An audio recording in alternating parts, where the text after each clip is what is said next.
en toi, lorsque Dieu commence à faire des choses avec toi et que ces choses, Dieu voit que c'est bon, une des premières choses que Dieu va te demander, commence à te séparer. Alléluia. Parce que ce que Dieu investit en toi demande nécessairement de la séparation. Ce que Dieu commence à faire avec toi demande nécessairement que certaines relations n'existent plus, par exemple. Quand Dieu commence à te valider, il va te demander de te séparer. Quand il voit que c'est bon, après il t'exige. Il dit, ok d'accord, maintenant ce qu'on va faire c'est que tu ne peux plus te mélanger avec les ténèbres. Et ça c'est un principe important, surtout pour nous enfants de Dieu. Quand Dieu nous sauve et qu'il commence un travail en nous, et que Dieu se rend compte que ce qu'il est en train de faire est bon, il aime le résultat que c'est en train de produire, et il ne veut plus que ça se mélange avec des choses qui vont bloquer le résultat qu'il est en train de produire. Alors Dieu commencera de plus en plus à t'exiger de la séparation. Et Dieu m'a dit, certaines manifestations doivent être précédées des séparations. Certaines manifestations doivent être précédées des séparations. Écoute, il y a des choses que Dieu veut manifester par toi, mais il y a des séparations qui les bloquent. Enfin, je veux dire, il y a des connexions qui les bloquent. Quand tu acceptes la séparation, tu acceptes la manifestation.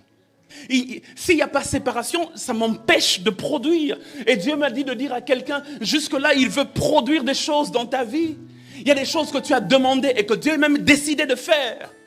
Mais c'est la séparation qui aide Dieu à commencer maintenant à remplir les choses. Il y a des bénédictions dont tu as prié, pour lesquelles tu as prié, que tu attends de la part de Dieu. Seigneur, donne-moi ceci. Seigneur, donne-moi cela. Seigneur, révèle-moi ceci. Seigneur, révèle-moi cela. Mais Dieu dit, tant qu'il n'y a pas séparation, je veux bien le faire, mais il n'y a pas productivité sans séparation. Est-ce que je parle à quelqu'un ce soir? Il dit, il n'y a pas productivité sans séparation.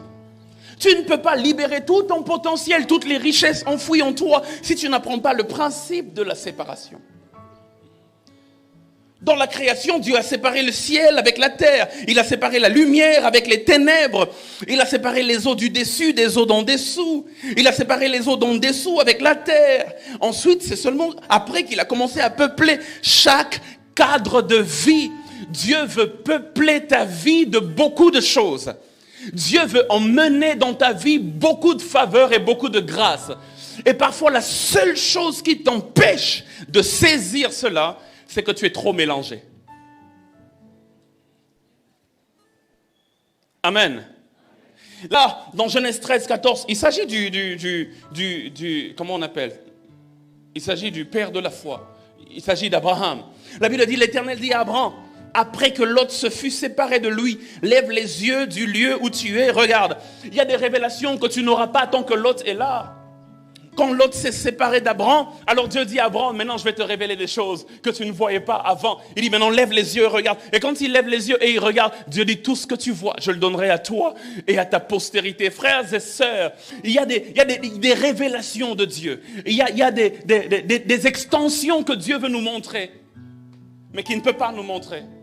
Parce qu'il dit, nous sommes trop mélangés. Il m'a tout à l'heure, quand je préparais le message, il m'a dit, va dire à mon peuple que beaucoup d'entre nous sommes trop mélangés. Et tant que nous sommes trop mélangés, il y a des choses que Dieu ne peut pas faire. Le principe de la séparation est très important. Très, très important. Le pasteur, notre père, pasteur Ken, disait le dimanche que tu ne peux pas venir... Il a utilisé un terme, il dit, tu peux pas venir dans mon bureau ou venir chez moi et commencer à me parler de bref, quoi. Il dit, je te chasserai, I will kick you out.